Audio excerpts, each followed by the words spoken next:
গমা পরেশানি শোনো ও গো শোনয়নি, জানে সবাই আমাদের এই পুরনো প্রেম কাহিনী।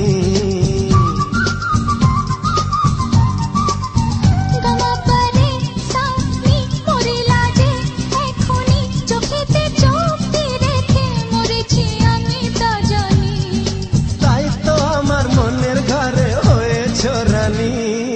মনের কথা রয় না যে আর, মনের কথা রয় না যে আর গোপনে, আমি জানি কি আছে যে তার মনে। মনের কথা রয় না যে আর গোপনে, আমি জানি কি আছে যে